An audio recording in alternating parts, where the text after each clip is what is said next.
Halo siswa-siswi kelas 11. Bertemu dengan saya lagi, Martinus Arif Sudaryono, di mata pelajaran Sosiologi di kelas 11. Nah, di kelas 11 ini, untuk materi awal Sosiologi itu materinya tentang pembentukan kelompok sosial. Nah, kira-kira tahu tidak itu apa itu kelompok sosial? Nah, contoh-contoh kelompok sosial itu sudah dapat kalian lihat di tampilan awal dari materi ini.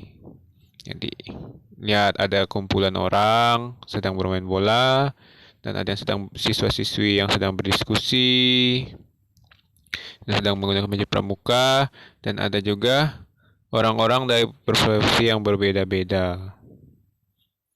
Nah, nanti tujuannya setelah kalian mempelajari materi ini, nanti kalian dapat menjelaskan apa sih itu kelompok sosial dan bagaimana bisa terbentuknya pembentuk kelompok sosial tersebut.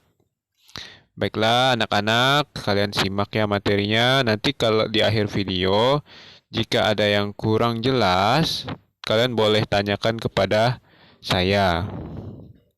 Nah, jadi sebelum kita membahas manusia ya apa pembentukan kelompok sosial, nah manusia itu kan adalah makhluk yang tidak bisa hidup sendirian. Manusia itu selalu membutuhkan orang lain untuk memenuhi setiap kebutuhannya. Hal inilah yang membuat kita selalu memilih untuk hidup berkelompok. Ya, jadi condong untuk hidup berkelompok daripada hidup sendiri. Jadi butuh seseorang untuk membantu kita gitu. Supaya apa-apa yang kita butuhkan itu bisa terpenuhi dengan bantuan orang lain. Nah, bahkan sejak dilahirkan, kita tuh sudah menjadi anggota bermacam-macam kelompok. Nah, seperti keluarga kamu. Kamu misalnya dari keluarga apa? Nah, itu sudah kelompok sosial.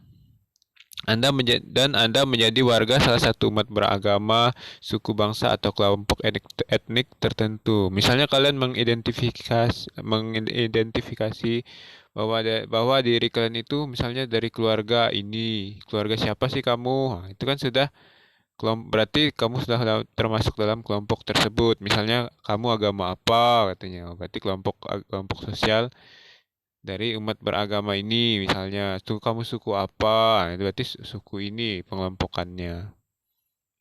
Nah, jadi apa sih kelompok sosial? Nah, kelompok sosial itu merupakan kumpulan manusia, berarti lebih dari satu individu. Nah, dua atau lebih yang memiliki kesadaran dan saling berinteraksi. Nah, dia menyadari bahwa dirinya sebagian dari kumpulan tersebut dan mereka itu saling berinteraksi. Nah, itulah yang disebut kelompok sosial. Nah, syarat-syarat bagaimana sih syarat-syarat kelompok sosial terbentuk? Menurut Merton, itu yang pertama adalah memiliki pola interaksi.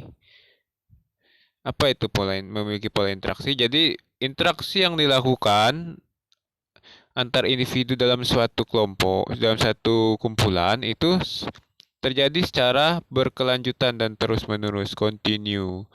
Nah, lalu pihak yang berinteraksi itu mendefinisikan dirinya sebagai anggota kelompok atau dia mengakui bahwa dirinya itu bagian dari kelompok tersebut.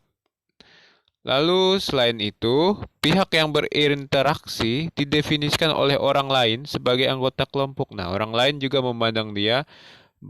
memandang seseorang tersebut merupakan bagian dari kelompok tersebut. Nah, jadi menurut Merton, apa yang pertama, berinteraksi secara kontinu atau terus berkelanjutan. Lalu dia menyadari bahwa dirinya sebagai anggota kelompok tersebut dan orang lain juga menganggap dia sebagai bagian dari kelompok tersebut. Nah, sedangkan menurut Surjono Sukanto, adanya kesadaran sebagai bagian dari kelompok yang bersangkutan. Nah, dia harus mengakui bahwa dirinya sebagai anggota kelompok tersebut. Baru bisa disebut kelompok sosial. Lalu ada apa lagi? Ada hubungan timbal balik nih, kata Surjono Sukanto.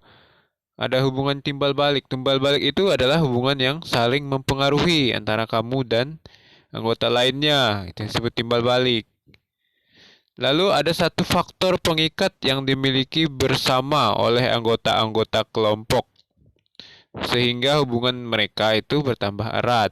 Nah, faktor pengikatnya itu bisa banyak, bisa kesamaan keturunan, kesamaan ciri fisik, kesamaan kepentingan, apalagi turunan, kesamaan wilayah, asal daerah. Nah, bahkan misalnya kamu lagi berkonflik dengan seseorang, nah, dan kamu bertemu teman kamu yang juga berkonflik dengan seseorang. Nah, bahkan musuh sekalipun itu bisa membuat seseorang jadi apa? Mengikat, memperarat hubungan kelompoknya itu bisa. Nah, lalu memiliki struktur. Nah, struktur ada bagian ini, bagian ini, ada ketua, misalnya jenjang-jenjangnya. Lalu ada kaidah atau aturan-aturan dan pola perilaku yang sama. Lalu bersistem, saling berkaitan dan berproses. Oh, kelewatannya. Sip. Nah, setelah itu, setelah kalian mengetahui kelompok sosial, saya ingin kalian mengidentifikasi. Ada empat objek yang di sini. Ada 4 objek. Nanti kalian kategorikan. Misalnya nomor 1 itu kelompok sosial atau bukan, ya atau tidak. Kalau kelompok sosial ya, kalau bukan kelompok sosial tidak. Lalu berikan alasannya minimal 8 kata. Supaya apa? Supaya argumentasi kamu itu dapat jelas, bisa dilihat. Nah, jadi meyakinkan jawaban kamu misalnya ya atau tidak itu harus ada argumentasinya. Nah, itulah di alasan supaya bisa membenarkan jawaban kamu.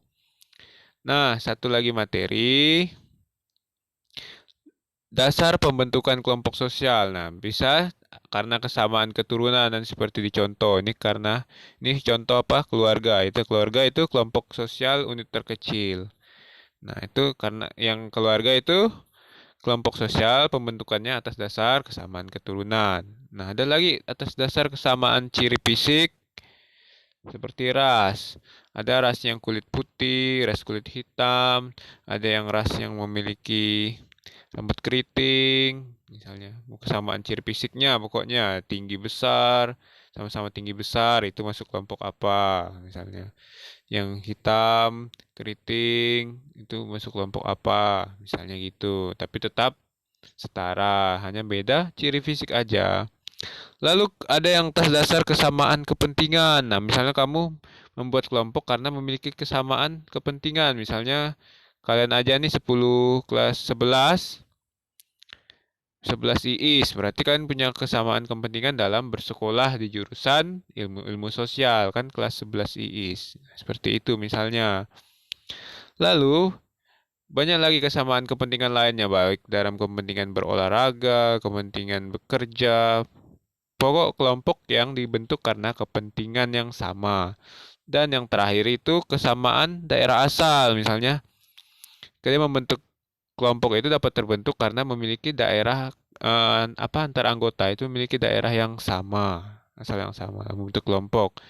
Nah, itu nanti kalian identifikasi contoh kelompoknya. Nah, misalnya kelompok dari kesamaan kepentingan itu kelompok apa? Cukup 2 contoh. Lalu misalnya kelompok keturunan itu seperti apa? Kesamaan daerah itu kelompoknya seperti apa? Dan kesamaan ciri fisik itu sebutkan aja itu ya, jangan dijelaskan panjang-panjang, nggak perlu sih. Yang penting kamu contohkan aja kelompoknya apa, misalnya nih satu nih contoh kelompok kepentingan, misalnya grup fans apa, misalnya fans A. Nah, itu kelompok kesamaan kepentingan, misalnya kayak gitu.